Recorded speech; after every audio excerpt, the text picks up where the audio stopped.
This podcast was brought to you by More Kittens. You can never have too many. I would know. I have been being terrorized for the last 3 weeks.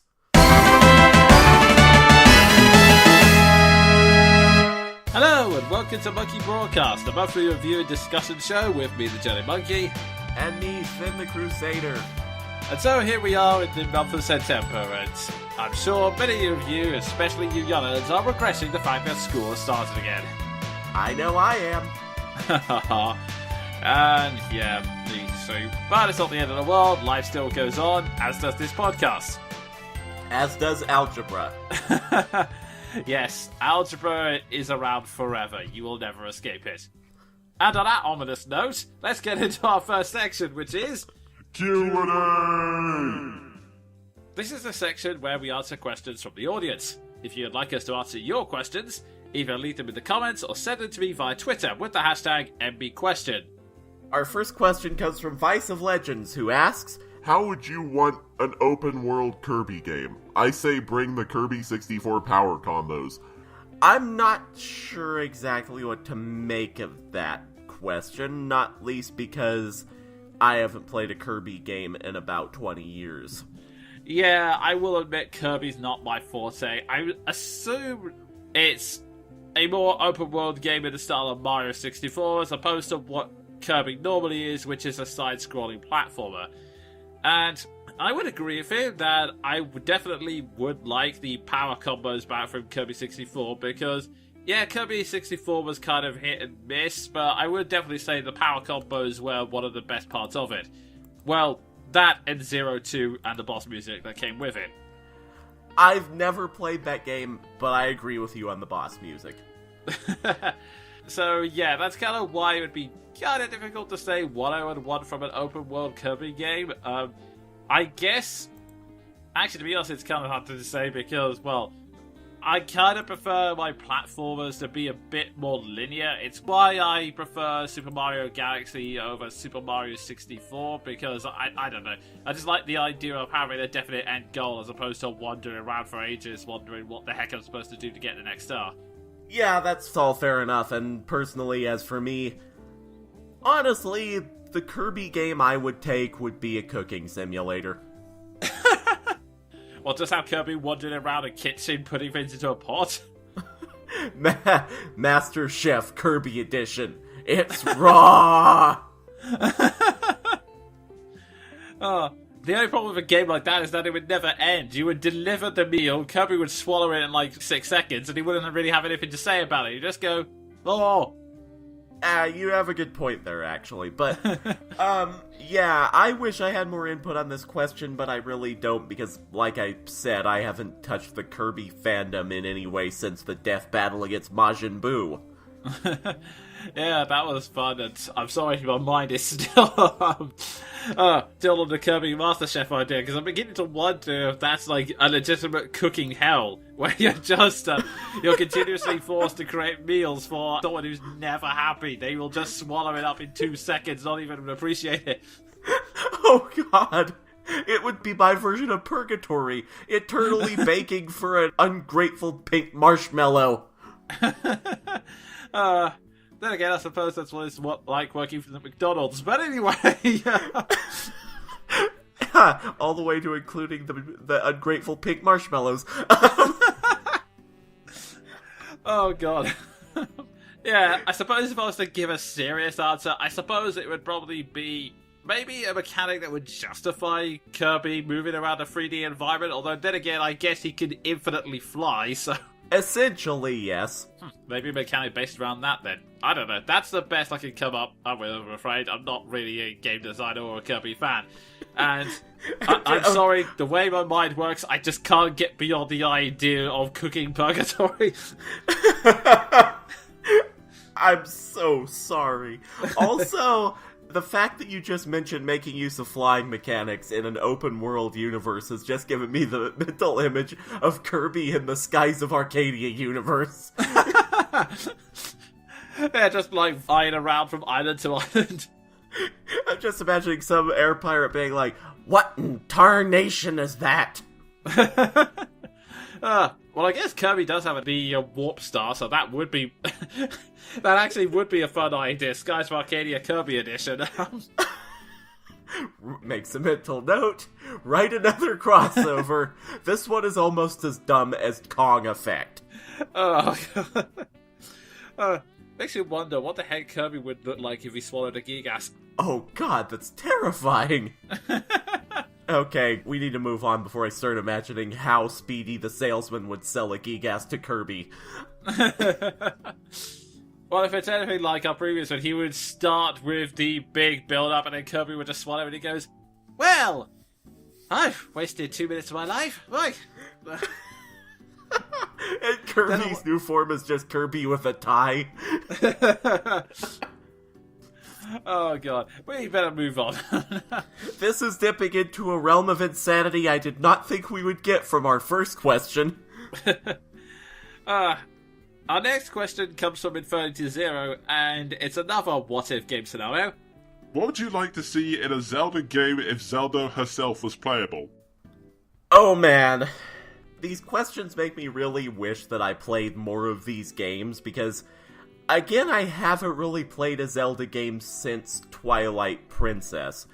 However, I can say this. From what I have played, if we got a Zelda-focused Zelda game for a very welcome change of pace, I would like to see more archery. The sniper in me needs vindication. Fair enough. With this, it's a bit easier because, well, I will admit I'm not the best game designer. I haven't really got a good grasp of mechanics, but story and concepts are easier for me to handle, and I think, for me, if Zelda was going to be playable, I would definitely want to make her a character. That's why I'm one of the few people who like Spirit Tracks, because they started to make some of the motions towards that. The idea of Zelda and Link being a tag team, although probably this time round have Zelda be there in person as opposed to a ghost that possesses a suit of armor. Long story. But I did honestly like where they were going. The idea that Zelda is a kind of an imperfect ruler who has all the agency but kind of lacks the grace and puzzle knowing well how. In fact, I mentioned this before, but one of my favourite moments of that game is when at first he tries to insist that Link solves the problem for him by saying, right, Link, you go on ahead and I'll sit here and wait. From what I hear, it's a family tradition. Yeah, I already approve of that. Yeah, so that's kind of why I like Spirit Tracks, because I like the idea of Zelda and Link being a tag team, and yeah, if we had it so that, I guess, the items were usable between one or the other, so Zelda was the one who could use the bow effectively, and Link was the one who was good at swords and, I don't know, boomerang, whatever, you get the drift. Yeah, thinking about it, a joint game would be super enjoyable, because it would still mean that Zelda gets her time in the spotlight, so to speak, rather than just being the MacGuffin at the end of the road, the living, breathing, pink-dressed MacGuffin. Yeah. And we would still get Link, and there would be sort of the skill balance. Plus, it would also get over those really bad excuses Aonuma was making before Breath of the Wild's development, like, oh, if we made Zelda playable, what would Link do? Why has this ever been an issue? I'm just, And why can we not have a break from Link? Yeah. I mean, everybody knows the franchise name. It's not like he needs to be on the cover. Yeah, it's one of those weird things. I mean, before I knew I was a fan, I didn't have any problem with Link being the only playable character in Breath of the Wild.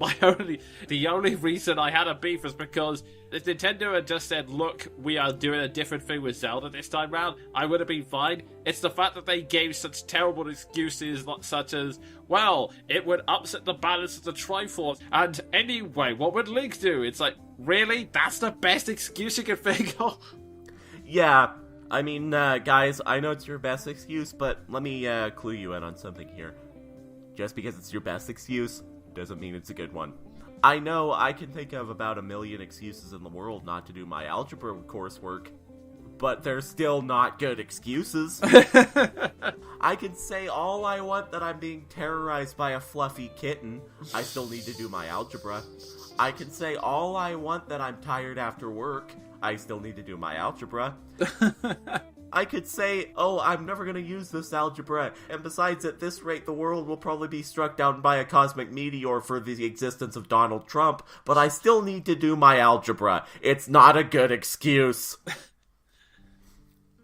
Okay, and with that accidental trip into Sven's psyche, I think we better move on. So here, Sven, new question. Our next question comes from McDuck, which honestly is a name that I approve of more and more lately after watching DuckTales. Do you think Nintendo will ever release a Virtual Boy Mini or Virtual Boy games in their Virtual Console service through eShop? I don't know, because again, I haven't touched the eShop in years. And I'm not familiar with the Virtual Boy either. The only Virtual Console I know involving Nintendo is the Virtual Boy emulator, and that is all I'm going to say on that matter for fear of being taken away by the FBI. Well, it's a long and difficult answer with many factors, but I think I can boil it down to just the basic essence. No. I really don't think they're ever going to do it. I think the Virtual Boy, it was a nice idea, but it was one of those things that I think Nintendo just wants to quietly bury under the rug and hope no one finds it. I mean, they occasionally reference it in stuff like Tomodachi Life for a bit of comedic effect, but otherwise, I think it's just something they'd rather have people forget about. That bad, huh? Well, from what I understand, because I wasn't into gaming by the time they were making this, it was towards the end of the SNES era, I think it was. They were trying to market like virtual reality headset that would connect to a console and you could play video games, but imagine all the problems we have with VR technology right now, except do it with pixelated graphics all put through a red filter that was giving people headaches, and yeah, it did not go down well. Oh god, now I know what Yahtzee was talking about whenever he complained about Nintendo consoles making your eyes explode. Okay, yeah, now I get why they might not want to bring that back. Yeah, it's also the fact that, well, it's kind of weird when you make a game exclusive of VR and then just sort of take the virtual reality elements out of it. That would be kind of a hard sell. I know Nintendo has a habit recently of reselling games in classic game bundles, but I think even they would be hard-pressed to do the Virtual Boy. Like, hey, here's a virtual reality system with no virtual reality. Please ignore the fact that all the games are in this god-awful red filter. Yeah, like I said, I'm starting to see the problems now. I can also understand why Nintendo would sort of not want to revisit that subject. Yeah, plus, if they were going to release it, it would be to hit on the nostalgia button, and I can't think of a good analogy, but it's, again, kind of a hard sell when you go, we've brought back the Virtual Boy! Anyone remember the Virtual Boy? Anyone? Yeah, the thing is, the people who don't remember the Virtual Boy won't care, and the people who do remember the Virtual Boy are not going to touch that with a barge pole. Yeah, aside from for the sake of historical preservation, I don't think Nintendo will bring it back, I'm afraid. And Luffy McDuck's second question is, are you fans of Rollercoasters and other such awesome rides where you get to go upside down and really fast? Long story short, no, because, you know, I'm all for a thrill, but I'm also a coward. And also motion sickness is terrible. Aww. And also I live in Wyoming, where the wildest rides are escalators, of which we only have 2 in the entire state. I wish I was joking, but I'm not joking. Aww. In my case, well, it's actually really, really weird the way my psyche works, because I am perfectly willing to dress up in armor, take part in medieval reenactments where, even though we are trying to pull each other's blows, I know that accidents can and do happen. In fact, I've had to have stitches in my eyelid once. I'm not joking. That's the kind of terrible accidents that can happen in this sport. I will continuously do it with no qualms whatsoever. But roller coasters terrify the crap out of me. The closest I ever got to was, like, once when I went on one log-through ride, a very simple log-through ride, basically so that my sister wouldn't be alone. And that was freaking terrifying. Like, I was having a heart attack, I thought I was going to die, so... Yeah, going very fast on a roller coaster, especially when you're tied to a small car that could easily fall off, that's not my thing. Yeah, I get you. I mean, even if there were theoretically a roller coaster in the entire state of Wyoming, I wouldn't be inclined to go on one because that's just not my bag. I'm not the most courageous person. Jonin has that over me vastly, given the reenactment thing, so if he won't do it, I ain't gonna do it. I mean, even if I was going to consider from Moya, the thing with roller coasters is that you watch it from a distance and you can see people climbing up slowly to the very top of a hill and then suddenly plunging down really fast. And I'm thinking, no, that doesn't really appeal to me. It's also why, when at work, when they were thinking about going skydiving, and they was all saying, "Oh, do you want to get involved?" I just managed to weasel out of it by going, no, I tell you what, though, you need someone to commemorate the event, so I'll just get my video camera and follow you from the ground, if that's okay. Great. Yeah, that works. That'd certainly work for me, at least. Oh, dear. But, yeah. And may I just say of that whole business with the reenactment thing, trying to pull your punches, but accidents can happen. No wonder you have a respect for wrestling. Moving on. Yeah, God, yes. Especially with an aggressive audience. I'm not joking, there was one show up where we had this scenario where it was supposed to be the heroic town guard against the child slaver, for lack of a better term. And, the problem was, he was so charismatic and so good a fighter, the audience started cheering for him. And there was one point where I actually directly turned to the crowd and went, "But he sells children!" And a small child, I kid you not, yelled from the audience, "We don't care!" Oh, so basically what you're saying is, anytime Bray Wyatt walks on stage, someone in the audience could be like, "But he eats people," and someone else would be like, "We want to be eaten, Bray." That's not included in a time where a load of audience, including children, were just chanting, "Kill! Kill! Kill! Kill! Kill!" Oh, God, that's terrifying. But yeah, sorry for that random tangent. Point is, not very good on roller coasters, I'm afraid.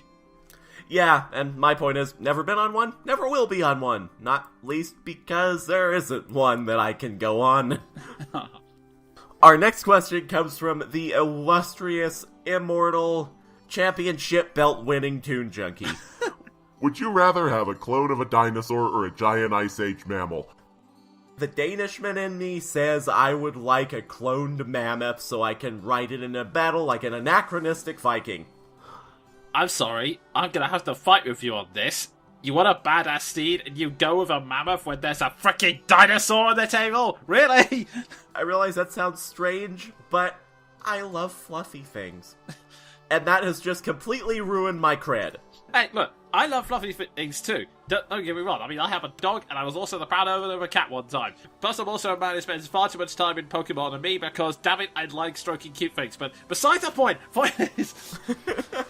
You're also forgetting that everything we see in Jurassic Park is completely inaccurate, with a great amount of evidence that shows that dinosaurs have feathers, ergo they are just as fluffy, ergo you can ride one into battle and have a gigantic steed with teeth. Okay, if in fact it's proven that the theories are true and T-Rexes were just big fat canaries, I would happily choose one of them. But as of right now, I'm going with my inner Danishman and still sticking with Mammoth. Are we gonna have to have a death battle over this? I would definitely suggest so. Go, my T-Rex steed! Ride Manny the Mammoth! Take me to glory! Fight!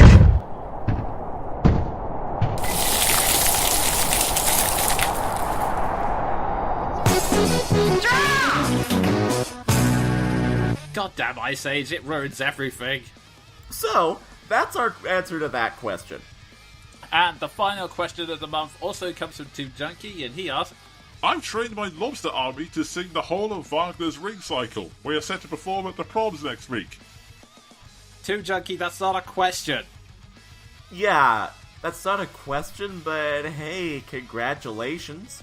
If you need backup, I'll happily bring my crab choristers. Indeed, and I will definitely give a hats off to you because this is another strange fact about me. I once did some work in a lobster hatchery, so yeah, I am very impressed. I can vouch! Also, I could just see the setting. A majestic show at the proms, where eventually someone will shout in our support, "Holy crab!" Oh, God. And on that note... Yeah. Also, I would definitely have to ask you how the hell you managed to keep that many lobsters in line without having them eat each other. I mean, even in the tank, we had to bind up their claws to make sure they wouldn't do that. I can tell you the answer. Boxing gloves and miniature Hannibal Lecter masks. Oh my god, that is the dumbest thing I've thought of all month. And on this amazing Q&A session where we have Cooking Purgatory, Dinosaur Mammoth Steeds, Visiting Lobsters, and God knows what else we came up with. That brings us to a glorious end, and please keep sending more questions in, folks. As you've seen from this round, only glorious things happen. Yes, occasionally we discuss the possibility of lobster or crab Hannibal Lecter, and occasionally Jonin will take an arrow in the knee. Oh, for the love of God, Sven. Anyway... I'm sorry, it just slips out anytime you bring up reenactments at the podcast. The annoying thing is, I know for a fact you're not sorry. Anyway! Actually, no, I'm not. Time to get into the next section, which is... Reviews! This is the section where the two of us each review something we've read, watched, or played this month. And for this month, I'm the only one who's got something to review, but I know it's the first part of a series that's near and dear to Sven's heart, so I'm sure we will have a good back and forth on this one. The game is, well, I don't know why I'm trying to draw this up, because you can see the episode title. I'm reviewing Mass Effect. To give some context for this, I played this game ages and ages ago, like, I want to say, when was Mass Effect first released? Well, Mass Effect itself was released 10 years ago, and I know I got on the train super late. I got on just after the release of Mass Effect 2, and I think you got on the year after that, because you had a character with the same name as a character that I had in one of our stories at the time. Man, that is nerdy as hell to admit. So I think you first played it in 2011-ish. Yeah, that sounds about right. But the issue was there were some technical difficulties. Yeah, I was playing on a PC at the time. Well, I say PC, it was a laptop that could barely handle it and had monitor issues, so... Yeah, it wasn't the best experience, but I managed to play it all the way through, but it severely discouraged me of playing PC games, so I decided to put it on the back burner until I got a better computer, or at least a better console version. So that was in the background for a long, long time, and then, as of a few months ago, my family were very generous in buying the Mass Effect trilogy for me, so... Just to give a potential spoiler warning, it's highly likely that my next reviews for the next series of podcasts will be Mass Effect, Mass Effect 2, and Mass Effect 3. Excellent! Yeah, this is going to be fun. So, at the time of recording, I completely finished the original Mass Effect, and I've started on Mass Effect 2. So... Okay, so I better explain the basics of the plot. Mass Effect is a sci-fi RPG created by Bioware. Bioware were very keen to make sci-fi RPGs after they made Knights of the Old Republic, which even to this day is still considered one of the best Star Wars games ever made. Yeah, if not the. And to be fair, it's hard to argue that because, man, Knights of the Old Republic was good. And I say that with a capital G. So... This time round, they decided to create their own original universe for it. The basic setting of the universe is, in the distant future, mankind went to Mars and found a strange device that was built by an ancient race known as the Protheans, the Mass Effect Relay. The best way I can describe it is that it allows you to travel vast distances across space by breaking down your matter into different bits and shooting it across the universe. For whatever reason, right now, the best comparison I can think of to that effect would be Doctor Who Season 8 Peter Capaldi's line, "Don't be lasagna." I really need to remember what the context of that line was, but it was basically the same concept. It was in Into the Dalek, I think the episode was, and they were using some sort of matter transporter to go from one place to another. Right. And it was basically the same concept as a Mass Effect relay, in that basically just, to use SpongeBob terms, it took all of this DNA and put it over here. Yeah, that's basically the best way to put it. So, yeah, as Sven says, this whole process was called Mass Effect, which is the source of the series title, and it allowed them to get into contact with the galactic community, which is all centered around one base of operations in the Serpent Nebula, I think it is, called the Citadel. And when the story begins, humanity is in an interesting position, because they've made great expanses in just a short time, with colonies on different parts of the galaxy, a hefty fleet, and their own separate ambassadors' quarters in the Citadel. The problem is humanity is also trying to push to get more status and recognition, be it a seat on the Council of Races, or the position of a Spectre, which are elite agents that the Council use to sort out problems throughout the galaxy, who basically operate in the same way as James Bond, in the sense that they can basically do whatever they want, shoot up the place, and not get any peace for it. Yeah, and it's basically in the job description. Spectre, Special Tactics and Reconnaissance Division. If you want another classic movie comparison for what they do, think government-sanctioned versions of Dirty Harry. A fact that they parody in the second game with Blasto the Hanar Spectre.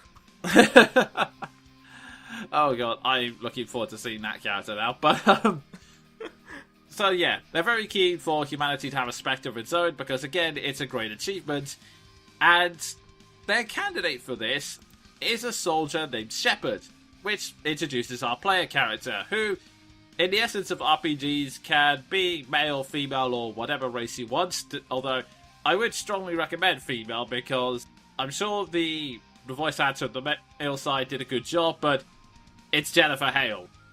Yeah, you just can't stack up to Jennifer Hale. Her performance in the Mass Effect trilogy, to put it simply, if there were video game Oscars, she would win Best Actress. I think she actually has won several awards for that performance, which goes to show you. Like, just listening to it again, she just completely crushes it in this role. Like, giving this... It's kind of hard to describe. A performance, it gives this great sense of professional stoicism, but still having enough gravity to it that it doesn't sound generic and boring, I guess is the best way to describe it. In other words, it doesn't come off sounding flat like poor Mark Mira's male Shepard, a guy who really only got into the role in Mass Effect 3, compared to Jennifer Hale, who just disappeared into Shepard straight out from jumping from the gate. Yeah, basically. Point is, Shepard, who has an interesting history. I really wish I could go into it, but the history is also custom as well. So, who's had an interesting military career, is being tested for the candidate of being the Spectre herself. But, during said test run, there is an invasion of Geth, a race of robots that are intent on converting organic matter into machines, and they're being led by another Spectre named Saren, who has apparently gone rogue and wants to use the Geth for some unknown reasons. Obviously, I could tell you the reason, but again, spoilers. So, after first going through a mini-arc to prove that, yes, Saren is in fact guilty, we're not making this up here, Council, please listen to us, they grant Shepard the role of Spectre so that she can go out, find Saren, and figure out what the heck he's doing. Thus ensues a 4-part storyline where Shepard desperately attempts to catch up with Saren to stop him from, well, making sure a bad thing happens. And one thing I will say about Mass Effect, the plot is a great framework for a good story, but one thing that's kind of amused me, it's funny that Sven brought up the Dirty Harry comparison, Because one thing that kept appearing about the back of my mind is that it sells you as being the idea of James Bond in space, but the plot honestly plays out like a 90s cop show at times. Like, I've already mentioned the first section, which is basically, Saren was behind the attack on Eden Prime, and I can prove it. For God's sake, Shepard, that's a Spectre you're talking about! It's true, though. It plays out like Lethal Weapon. And it only moves on from here. Like, there are 3 main story quests, like Sven said, and a 4th that kind of serves as a midway one. And in almost each and every one, there is a meeting with the council afterwards, which nearly always borders along the lines of, Shepard! You've just destroyed a priceless trophy and ruin! And because this is a Bioware game and you can choose your character's personality, this does in fact lead to opportunities where you can just go full Dirty Harry and turn the hologram off, cutting them off mid-sentence.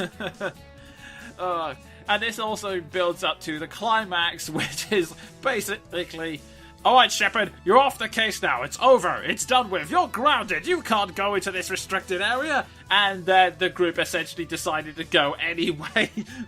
Yeah, basically, Mass Effect is just one long sequence of spitting in the face of the actual authorities above you. More or less, yeah, like, even if you, okay, I should probably explain. Like Sven says, you get different dialogue options, and they all tend to be under 2 paths. Paragon, which is trying to be the best person you can possibly be, and Renegade, which is basically do whatever the F you want as long as it gets the job done. Yeah, just imagine it like this. You can go the Eliwood route or the Hector route. Yeah, that is actually a good way of putting it.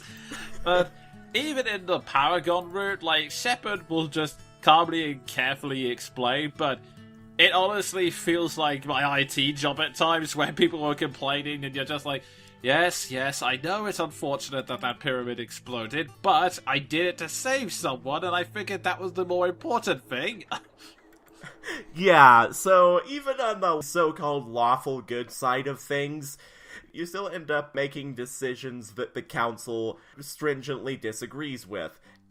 I feel like this is a good time to sort of bring up the makeup of the council, because, okay, here's the thing. In the Mass Effect universe, there end up being 4 major races. Obviously, humans have been covered. They basically just fill the role of the cosmic upstarts in the face of the other 3 major races, the Turians, the Asari, and the Solarians. Now, to boil each race down, the Solarians are basically modeled off of your run-of-the-mill classic gray alien, huge eyes, frog-like appearance, and scientifically focused. In other words, they're cosmic nerds. Indeed, although a bit more orange. Yes, that is true. I could make a bad political joke, but I'm gonna skip it this time. Yeah, that's not. The Asari are biotics, to give a bit of backstory on that whole mechanic, psychics, and essentially they're just blue-skinned women with tentacle heads. It makes more sense than it sounds. Yeah, I should also explain that they're technically gender neutral, they just look female, which actually makes more sense of a race with just one gender. Yeah. And then there are the Turians, who are essentially flightless avian lizards modeled after the Roman Empire. So, what I'm getting at is, basically, we have nerds, we have psychics, and we have assholes. and this is perfectly reflected in each counselor. The Solarian counselor is reasonable if something of a nebbish. The Asari counselor is Team Mom. And the Turian counselor you want to deck right in the chops. Yeah, he is the one that's the most critical of you, I've got to be honest. Yeah, he will find every opportunity to complain, even if you pull off a flawless mission and save everyone. He will find a way to bitch at Shepard. Yeah, basically. But that does actually lead into something, because another strength of Mass Effect that leaps out of you right away is the world building. There is, like, an encyclopedia of all the different races and the history between them, but you don't have to know it to know what's going on in the plot. I mean, you can ask questions as you go, which is what I tend to do rather than reading the encyclopedia, or you can just carry on through and you'll still get the gist of it, which I think is honestly the best way to handle world building, because great, I like it when you put a lot of thought into your world. I don't like it when you throw all of that information at me when it's not relevant. Yeah, it has the same strength as Star Wars in that it throws you into the world and just lets you figure things out on your own. And that's really the way to do it, because if you exposit literally everything in a science fiction trilogy, you're going to be there forever. Yeah, pretty much. And that leads me to another aspect I want to praise, which this game has over something like Star Trek. Nothing against Star Trek as a series or its characters, but I will say that the aliens in Mass Effect, to me, they feel satisfyingly alien. Yeah, it's not like in Star Trek where, to quote Aurelia Voltaire, the Klingons at first looked like Puerto Ricans that were dressed in gold linen. Yeah, that is basically the gist. They're not just humans in makeup. Like, the closest you ever get is the Asari with their weird tentacle heads, but everyone else, whether it's from their appearance or from their mannerisms, they definitely look an alien and have their own different culture and ideals, and it's all really great to explore and interact with, especially when you get to the other races that aren't on the council, such as the Hanar, who are a short, stubby alien race that spend most of their time wearing gas masks, and one of my personal favorites, the Elgor. These gorilla-like aliens who have an interesting way of speaking, which is why Sven's laughing. Let me just sum up. Mournfully, this sucks. Yeah, basically, the Elcor, they have... It's kind of taken as read, but it mentions in the Mass Effect Encyclopedia that every alien language is being machine translated for you on the fly. And the Elgor are interesting in the fact that they don't really have the ability to emphasize words for emotion, so their language basically consists of telling you what the emotion is and then giving you the line. In a flat monotone. Yeah, pretty much. So you have stuff like... Disparaging comment. Stop complaining about other races. Yeah, they're fantastic, and a thing that actually sets Mass Effect apart from Star Wars is that you can sort of identify with every race, which is unlike Star Wars in that with Star Wars occasionally you look at some of the flavor aliens and you're just left saying to yourself, okay, what the hell just moved past the screen and what did it say? Indeed, yes. It's also funny that Mass Effect is also willing to have a bit more fun with its races, because one of the things I was going to do for the longest time was I was going to make a cheesy joke about how I don't know how the Elgor were able to do some dramatic movies, and I was going to have a joke where it's basically the Elgor doing the Khan scene from Star Trek The Wrath of Khan. But then, when I was playing through the game this time and walking around the Citadel and doing more of the side quests, I found out that Bioware had actually beaten me to the punch, because in the first Mass Effect game, when you're going up and down lifts, which happens way more times than it should,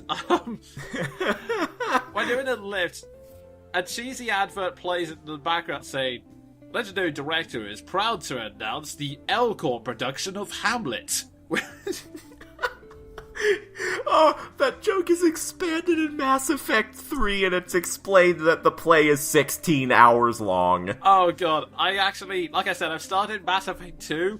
I found out that in the Citadel, if you play one of the advert shoots, not only does it show you that the Elgor play is indeed 16 hours long, but it also contains a clip of it.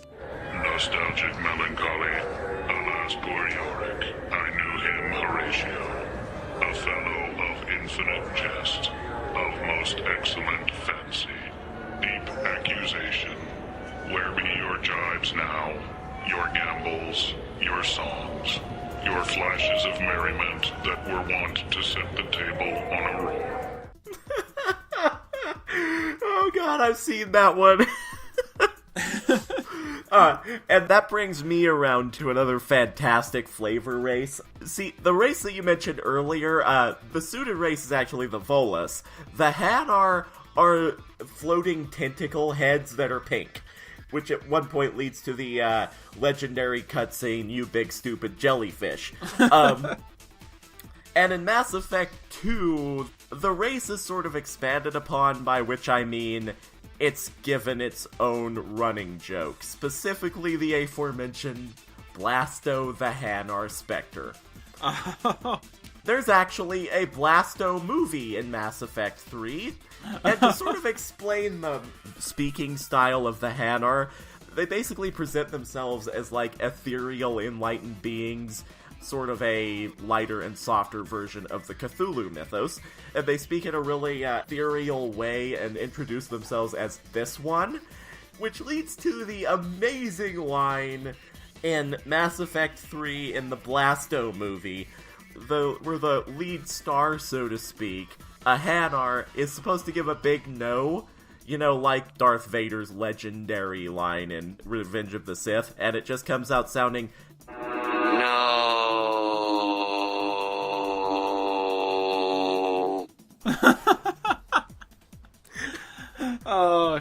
Oh, well, I'm so glad they get expanded upon, because they were, again, an interesting race we only ever saw like once or twice in the original Mass Effect. In fact, they take part in one interesting side quest where there's a dispute between a Hanar and a member of Citadel security, because it's a dispute over the fact that the Hanar, like you said, they're very religious, believing themselves to be enlightened beings, but you need a parishioner's license in order to sell religions in the Citadel.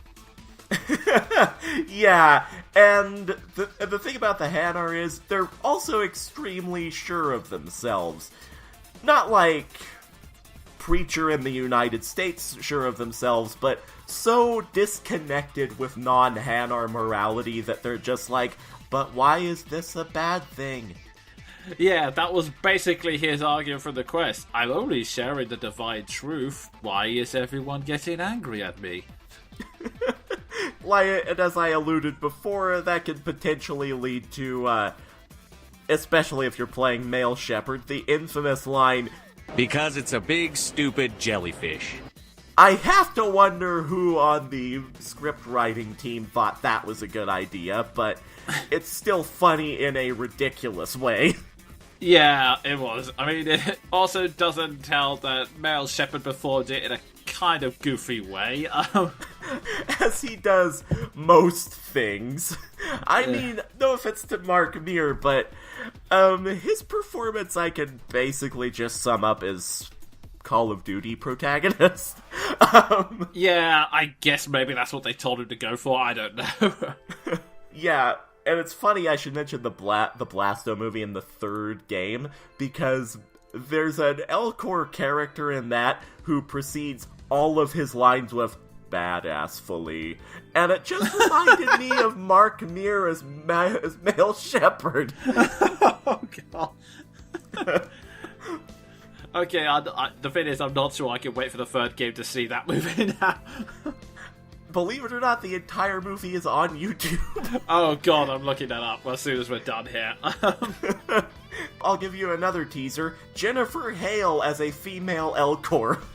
You know what? Why wait? Here's a free clip. Coquettishly, welcome to the Consort Suites. Oh, Boobin, it's great to see you. Has a Prothean descended from heaven?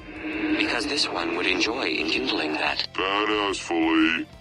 Hey, man, that's my sister. Your progenitor's genetic propensity for attractiveness was passed only to her. Coquettishly, who's the big handsome jellyfish, Boobin? Blasto.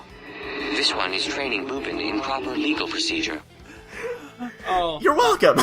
that is awesome. Anyway, what we're saying is the world is so fleshed out and the aliens are so real, believable, and likable that you just get sucked into the game universe, if nothing else. oh God, yes. And this also leads into our party members for this game, who, admittedly, I have to say one of my minor gripes of this game is that we don't get enough character-based missions. Like, you get one side quest for Rex and another one for Gareth, but aside from... But even putting that little complaint aside, they're still fun characters and you love spending time with them. You get Caden and Ashley, who are human officers that join up with you fairly early.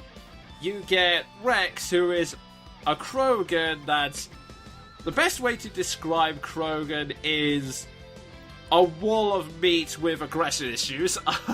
Yeah, basically, I compared Solarians to frogs. If they're frogs, then these are Battletoads. Basically, yeah. And Rex as well has a lot of fun stories to share about his mercenary days if you ever decide to ask him that. Yeah, essentially he's the badass grandpa because it's revealed that he has been alive since the Viking era. Yeah, he is pretty badass. Tali, who is a member of the Quarian, who can best be described as...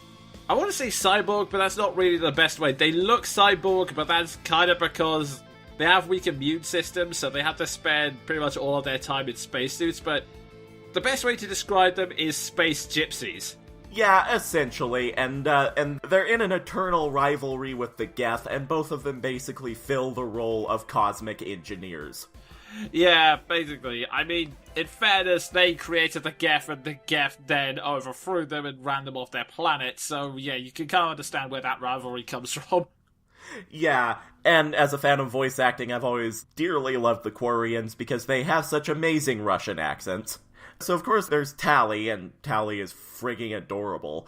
There's Gareth, who is Gareth. Yeah, basically, it's actually kind of funny that Sven brought up you get to play as Dirty Harry, because essentially what Gareth is, he's a former member of CSEC, basically the cops of the Citadel, but he fancies himself as a Dirty Harry because he's tired of all the bureaucracy and just wants to take down all the bad guys, man. Without the red tape, I could just shoot them all and do the galaxy a favor. And he was actually one of my favorite characters in Mass Effect because as Shepard, you essentially get to decide if you want to encourage his Dirty Harry tendencies or do what I did and just go, no, for the love of God, we have laws in place for a reason. You can't just shoot the bad guy. There are hostages in there, you know? Yeah, and the thing is, it sounds like a horrible gimmick because that whole Punisher archetype, to me at least, is frigging dumb. But Gareth is such a lovable character and such a deep character that you see where he's coming from even if you disagree with him, which I think is fantastic. Also, it's Gareth, and just... beyond the Dirty Harry tendencies, he's a fantastic character. You sort of get a window into Turian society through him, and learn that he's sort of an oddball in that regard because they're very lawful, very inclined toward military conquests, and he could just do without all that bureaucratic stuff, thank you. Yeah, he's kind of like a rebellious child in a very, very uptight system. Like, his dad apparently was also a police officer and pretty much expected him to go in there to the point where he was actually a candidate for a Spectre, but his father quickly tripped him off like, nope, you're not having any of that unlawful business, you're gonna be a CSEC, damn it. Yeah, so you see where he's coming from. And, should I take the final party member? Oh, sure, go ahead. The last party member, because of course, actually, I say that, but you don't actually have a Solarian on the team. Point is, last party member is Liara, who is an Asari scientist and ridiculously powerful biotic, who is also a dork. That is the best way to describe Liara. Yeah, pretty much. Like, at first she comes over as sort of a very sensible, very calculated scientist. Then she finds out that Shepard had some contact with Prothean tech, and she can't get enough of Shepard, basically. Essentially, the Prothean's #1 fangirl. Oh god, yes. And, may I just say that entire character is made all the more endearing by the stunning performance of Ali Hillis, a fantastic voice actress. Oh god, yes. Like, she manages to capture that air of, I guess, dignified, almost regal scientist, even in moments when she's... Oh god, this is completely embarrassing. I appear to have just rattled on and on. Essentially, a sort of toned-down version of Ruin Mode Rain.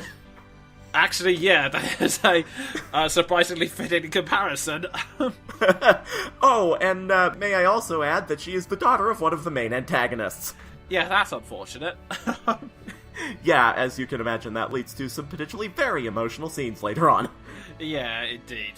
The point is, basically, you can't go wrong with the Mass Effect cast because they're all so fleshed out and nuanced. You just end up loving basically all of them. Yeah, and it's basically the first thing I did after pretty much every single mission and side quest was go back through the ship and talk to each and every one of them just in case they had something new to say. Yeah, it's basically one of the things that just keeps driving the plot along, because the thing was, the cast in Knights of the Old Republic and Knights of the Old Republic 2, they were fantastic, but you never got to interact with them in the way that you get to interact with the Mass Effect cast. It's just wonderfully fleshed out and involved, and you get to learn their stories, their character nuances, their flaws and their virtues, and it's just a wonderful experience for anyone who enjoys story-driven gameplay. Yeah, that's definitely the best way to sum it up. So, yeah. Overall, Mass Effect has a slightly goofy but enjoyable plot, a great cast of characters, and a fantastic setting. So overall, I'd definitely say it's a good game. Not sure if I would say it's a great game, as the gameplay, well, it's alright, it just has a lot of niggles. Like, the main combat, it's kind of like a hybrid of first-person shooter and RPG. Well, third-person shooter technically, but yeah, you're using guns a lot of the time, and there's no ammo mechanic. It's just that guns overheat if you just continuously hold down the trigger button, so you have to give them a chance to cool off. And you can also use a pause menu to tell your squad to do things, and also fire psychic powers, which, playing as a Vanguard, I found incredibly useful. Yeah, and also incredibly fun because, man, who wouldn't find enjoyment in psychically pushing a Geth off the side of a 1,000-foot suspension bridge? Yeah, that was pretty fun. Or maybe I'm just a sadist. That's all perfectly fine and good as a system, but initially Mass Effect has a problem with just having long stretches where it's just throwing columns of enemies at you and it gets kind of repetitive after a while.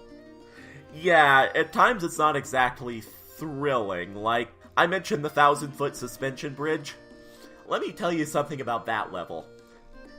Mass Effect also has a problem with putting in autosaves at the correct locations. So, in the level I just mentioned, you had better not fall over the edge of that suspension bridge yourself, otherwise you're going to be starting back all the way at the starting settlement. Oh. And you have to go through the entire thing all over again, and it is not fun. Story be damned. Yeah, that is kind of a problem with the way things are spaced out, especially with the autosaves. And it's also kind of unfortunate because it bleeds into the side quests, because I figured this time, okay, I know I've got a lot of RPGs to get through, but I was rushing through the story initially. Let's take the time to go through the side quest and try and flesh things out a bit. A lot of the quests that happened in the Citadel, I found really enjoyable. You had quests that expanded on the story that were nice breaks of the action. You can have characters from Shepard's past come and talk to her. You can have a fanboy who follows you around and gets pictures and then rather awkwardly starts insisting that he could be a Spectre, despite the fact that I don't think he has combat training. Yeah, not really. And also quest with the Consort, who is a interesting character to say the least. There's a lot of fun things you can do on the Citadel.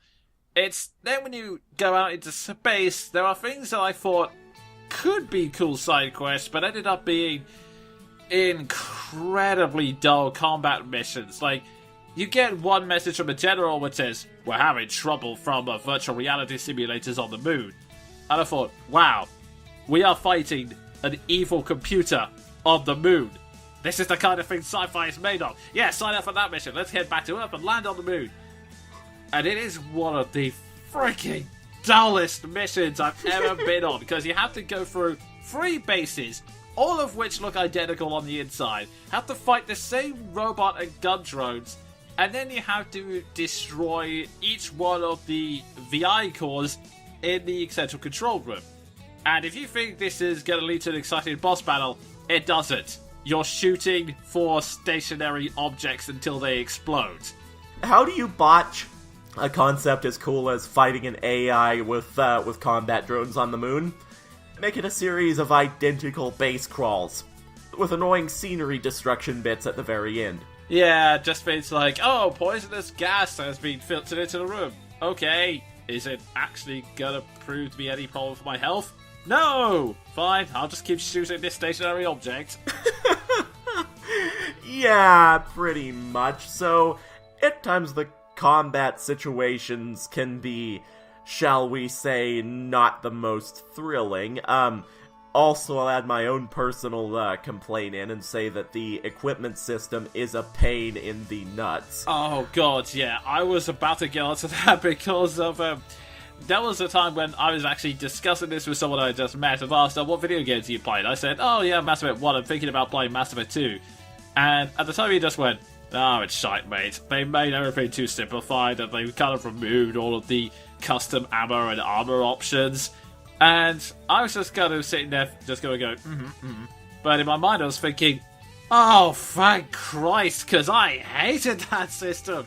Because, okay, I don't mind equipment and upgrade systems, because, like every other RPG, you can upgrade your armor and you can upgrade your weapons. That's all perfectly fine. Except on top of that, you can also get additional upgrades for the weapons and the armor. Which, okay, that would be fine. But then later on in the game, you can also get upgrades for the upgrades, so you have to go back into the second layer of the menu and swap them out in order to enhance the suits. And this is a ridiculously complicated system, and it wouldn't be so bad, especially if it was only like one upgrade in a blue moon. Except it's not. Like, killing enemies seems to give you at least 3 different upgrades each time. So every time you kill an enemy, every time I just went into the equipment menu, like, oh, let's see what I got. How the did I get 15 new upgrades?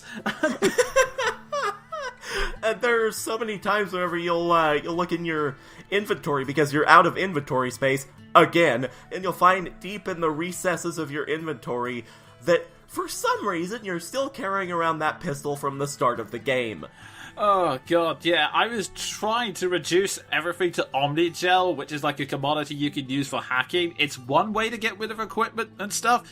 The problem is, there's no, like, select system, so you'll scroll down past the upgrades you want, turn one upgrade into Omnigel, and then it shoots you right back up to the top of the list, so you have to scroll all the way back down again. And that's a best case scenario. Worst case scenario, you destroy the upgrade you want. Or in my case, a priceless suit of Colossus 10 heavy soldier armor. Not god. Over that. Oh god. So yeah, you're basically continuously scrolling for this, and there's no, like, select button or turn all into Omnigels. Like, when you pick up upgrades for the first time, you have take all or reduce one item to Omnigel. There's no reduce all Omnigel button. So if you don't want any of the upgrades, every time you go into the inventory menu, it's, okay, reduce Omnigel, reduce Omnigel, reduce Omnigel, reduce Omnigel, reduce the Omnigel, reduce the Omnigel. There's seriously no other way of doing this. Reverse Omnigel. And it becomes your madness mantra. And yeah, I personally am one who actually prefers the Dragon Age trilogy to the Mass Effect trilogy, because taken all as one, the games just end up better all totaled.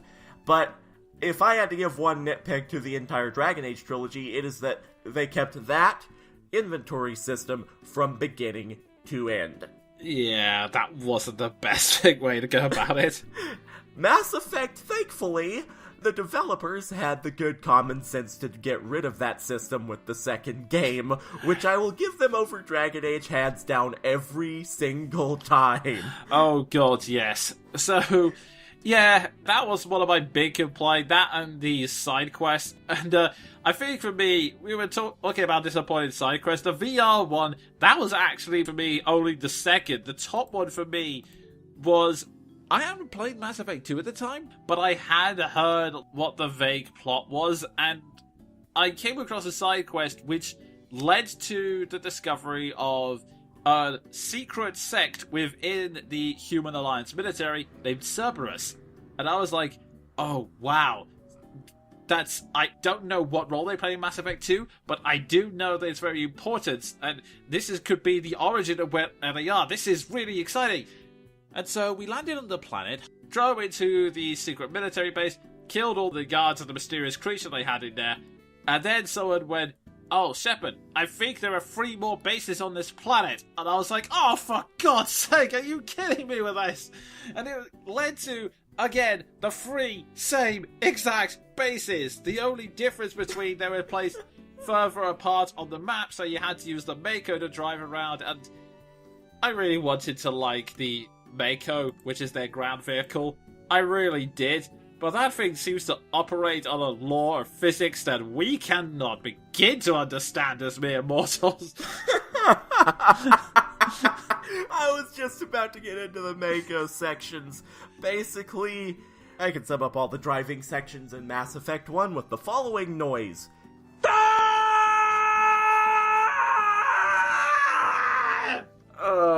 Yeah. They weren't really the best driving, given that the vehicle just sort of bounces around every single mountain terrain like it's a pinball. And there's only really 2 weapons, and they're not that great. I mean, honestly, whenever small troops came in front of me, I just saved myself the time and ran them over.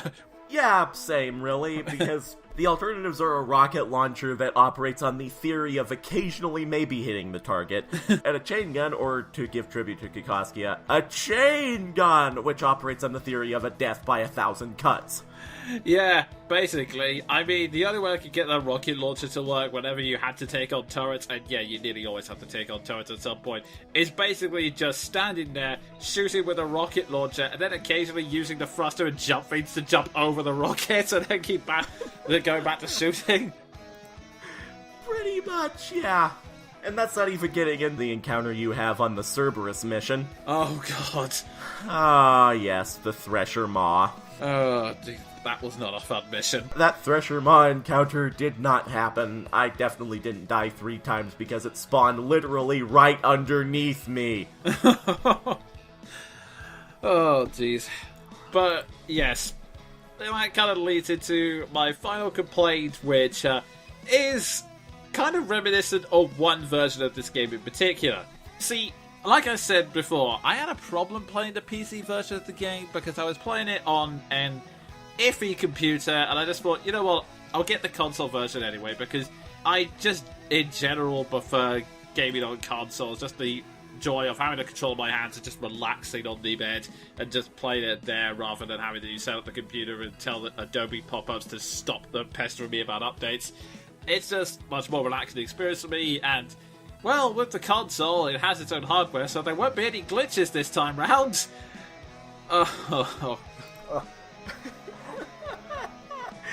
Ah, the wonders of porting. Yeah, so there were some small glitches I could forgive here and there, just because they created some amusing instance, such as Caden just hovering in midair because the game hadn't detected that he had touched the ground after jumping. Oh, God. Some other situations, like Tally being a bit too stewardess of a gun and staying in the firing pose even though the enemy had already left long ago and we were trying to move into another room. And, of course, certain camera issues, which meant that during the infamous reporter scene, the camera kept focusing on Shepard and refused to come back to the reporter in between dialogue sections. So I just got to stare at Shepard's face and occasionally watch as her idle animations unnaturally jumped from one to the other because they were supposed to be looking at someone else then. Oh, God, that's terrifying. But honestly, those I could all forgive because, yeah, they were kind of jarring when they happened, but it was still kind of faintly amusing in their own way, and they pretty much eventually got over it once you either reloaded a save or continued. No, the worst glitch for me happened towards the very end of the game, specifically when you get to that final showdown with Saren himself. You get to the epic one-on-one duel, and then suddenly I thought, this is surprisingly laggy for a PlayStation 3 game, but oh well, I'll just continue on with this. I mean, there are a ridiculous amount of effects going on, so there was a lot of slowdown, but we just about managed to do it. We were shooting him, we were blasting with psionic powers, and then the cutscene played where a bullet goes through Satner and said he rolls across the ground, he lies back, there's a big dramatic music cue, it fades to black, and the PS3 crashed. Oh, you poor man. And I started this thinking, okay, this is odd. I'm just gonna see if there's any potential fix for this, like if it's a problem with my PS3, and sure enough, I'm not alone in this. There is actually a massive bug in the PlayStation 3 version that causes it to lag and crash during the final battle with Saren. And as far as I'm aware, there is no official patch for this to get it out. The only way you can finish Mass Effect 1 is to go into the options menu, turn all the graphics off, and then not use any powers during the final battle, because that's the only way the game can handle it and actually play the ending cutscene. And that's a pretty big freaking glitch to leave in your game, guys. Oh my god. How could the beta testers not catch that? That is bad. Yeah, so I don't want to discourage it because the PS3 played perfectly fine in all other areas. It's not an experience I want to just give the final boss everything I have, fight with him tooth and nail, finally eke out a victory, and then realise that you have to do it all over again because the graphics systems couldn't handle it. Yeah, that's sort of really super bad.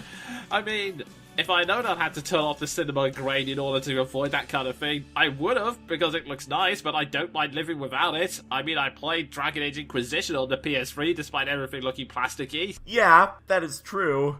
But man, end of game crash, that's sort of a bad one to let slip past the beta testers, guys. That said, despite all my complaints, Mass Effect, and by extension the PS3 version, is definitely not bad. I think it's more... The best way I can describe it is that it's like watching the pilot episode of a long-running TV series. You can see that there is a lot of potential in the concept, and you have a great time with the cast and characters, and you're entertained from start to finish. It's just you can see the little niggles that it's not quite perfect and needs to iron out over the next 3 episodes. Yeah, and thankfully that's exactly what it did. The ending of Mass Effect 3 aside. But, for what it is, the sometimes dodgy gameplay aside, and needlessly long side quests that I personally never do, ever, Mass Effect is still a fantastic game and a fantastic sci-fi entry, and I would recommend it to basically any gamer who likes that genre and has a lot of patience. Indeed, yes. There are also times when I think the main story missions can sometimes be generic, but then you get missions like Vermeer and Ilos, and yeah, you're completely sold right back into the story. And then there was the Theros mission, which at the end was just plain creepy. Yeah, that did have a creepy ending, I will admit. I just didn't like the fact that it also said oh no, a mysterious corporation has unearthed yet another alien life form which has gone rogue and is trying to kill everyone. Yeah, it's not like that. It's not like that storyline hasn't been done to death a million times by sci-fi and occasionally by this very game. Yeah, but again, then you get to Vermeer and all that goes out the window, especially the Solarian commander's speech, which is actually a great way of sort of avoiding a stereotype that a lot of sci-fi does, which basically says that every member of every race only has one personality and character quirk that applies to all races, and it's just a commander of troops that says, before the network, there was the fleet. Before diplomacy, there were soldiers. Our influence stopped Arachni, but before that, we held the line. Our influence stopped the Krogan, but before that, we held the line. Our influence will stop Saren. In the battle today, we will hold the line. Yeah, that speech was epic. And the music was epic. oh god, yes. Also, since we are on Vermeer, and I am going to insert massive spoiler warning, so you might want to skip 1 minute and 10 seconds ahead at this point. Caden or Ashley? Yep, BioWare makes you choose. Yeah. And I don't like to choose, and my answer always varies depending on how I've built Shepard and how my character has interacted with the two of them, and I'm never happy no matter who I choose. Yeah, I completely understand you there. I kind of just went for Ashley this time, mainly because, well, my Shepard was a survivor who wants to make sure as many people live as possible, and Ashley was with the Solarian troops at the time. Yeah, so logically that makes a lot of sense, and I've played so many run-throughs of Mass Effect by this point that I have gone through basically every logical gymnastic leap that I can think of in every situation on Vermeer. And again, no matter how that mission turns out, you're never fully satisfied with it because, in the end, BioWare makes you choose which of these characters you've come to love you want to leave behind to be nuked. Yeah, that's rough, buddy. Which is yet another reason that people who wanted to avoid spoilers sadly missed why Mass Effect is awesome. So yeah, pick it up. Yeah, and on that note... Yeah, it actually does a major... Sven, I just welcomed the non-spoiler viewer back! Yeah, let me rephrase. It actually does all of that with all the grace that Game of Thrones never had. Moving on. Indeed, yeah. Oh, jeez. And this gets into our final section of the month, which is... Quickfire Reviews! This is the section where we review everything else we've read, watched or played, but within the maximum time limit of 60 seconds. And thankfully our announcer was able to fight off the heel. Who was it? Well, I can tell you that it was... So, Sven, do you have anything to review for this mouthful? Yeah, really quickly, I'm going to follow on with a very appropriate section. Okay, your time starts. Speaking of heels, WWE SummerSlam 2017. Oh boy. Can we say night of disappointments? I wouldn't mind so much the fact that Shinsuke lost if the match wasn't boring and Jinder finishes literally all of his matches in exactly the same way, and I swear, if there was ever one outcome to the Brock Lesnar match that could have been more boring than Roman Reigns winning, it was Brock Lesnar retaining. So, well done, creative. Yeah, I mean, I only keep up with WWE through highlights, but that does seem to be a SummerSlam where basically everything stayed the same. Yeah, like, talk about the status quo, guys. Yeah, I mean, just to deviate from wrestling a bit, I actually found out something that's a bit unfortunate. Do you want to know why they went with that ending in particular? Why? Well, as it turns out, the bad ending I was actually giving WWE credit for not doing, where Baron Corbin used the money in the bank to beat up Shinsuke Nakamura after he won the championship, just because he bullied Shinsuke Nakamura for no reason up until this point. That was what was meant to happen, but then Baron Corbin attacked a veteran on Twitter, and they decided to punish him for it by taking away that briefcase and having him being squashed by John Cena, and then they couldn't think of anything else to do, so they just decided to have Jinder Mahal beat Shinsuke Nakamura. Oh boy. Okay, I appreciate the fact that they didn't let Corbin get away with being a dick, but creative, that sucked. And what's sad, I'm gonna go on a little tangent here. I actually like Jinder Mahal. Aesthetically, I like him. Mic skills, I mostly like him. Wrestling, he's terrible. I don't mean to be rude here, but he has two tricks and all of his matches end exactly the same way. Now, watching Randy Orton get humiliated was fantastic because he's insufferable in and out of the ring, but it's not interesting whenever it starts happening to wrestlers I actually like, which I know sounds really shallow of me, but that's sort of how it goes. I understand it completely.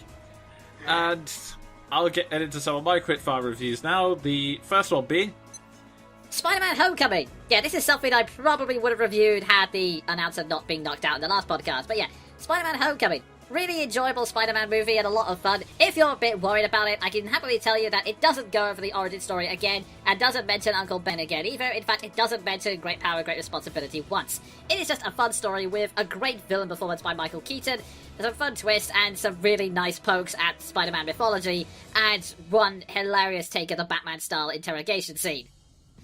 I still need to watch that movie and Wonder Woman.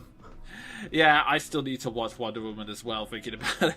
Things to do, 2K17. The sad part is, it's gonna add on into things to do 2K18. Oh god, that's true, though. That's the one thing about Mass Effect. It's been crossing off several things off my to-do list for the longest time now. Oh god, it's just occurred to me, it's been on there for like over 7 years now. May I just say, look down, there's 20 years to go. Thankfully, it doesn't take me that long to finish a Mass Effect game. I was talking about myself, actually. Oh yeah, and one last quick one. Tales of Berseria. This is yet another game in the Tales of series, and one I'm tempted to reveal this podcast when I finish, although that might interrupt the Mass Effect trilogy, but we'll work something out. Point is, it's the latest entry in the Tales series, and frankly, it is a really, really good one. I'm really liking the dungeon and battle system, and the cast of characters are some of the most interesting, given that it is essentially a chaotic neutral party going up against a lawful neutral society. And if you know what that means, you can probably understand why I'm so invested in this. Plus, a great performance by the English cast. So, yeah, if you're a Tales fan, I cannot recommend Tales of Berseria enough. Huh. Tales of the Suicide Squad. More or less, actually. Nice. And yeah, that's all the quickfires review done, which leads us to the end of the show. Once again, thank you all for listening. I hope you enjoyed it, and any more questions or feelings on Mass Effect, or any feelings on SummerSlam, then by all means, share them in the comment section below. That's what it's there for. But until next time, I've been the Jonin Monkey. And I've been Sven the Crusader. Watch out for those suplexes, folks.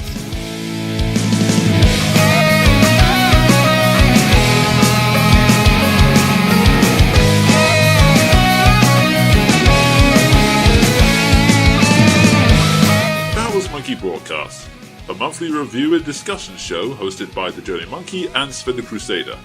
If you feel you've been the subject of slander or that your copyright is misused, send an email to thejoninmonkey@yahoo.co.uk. For more news and media reviews, follow me on Twitter @thejoninmonkey, and go to thejoninmonkey.podbean.com for previous podcasts and MP3 downloads. All music used belongs to the original owners. Until next month, have fun, kids!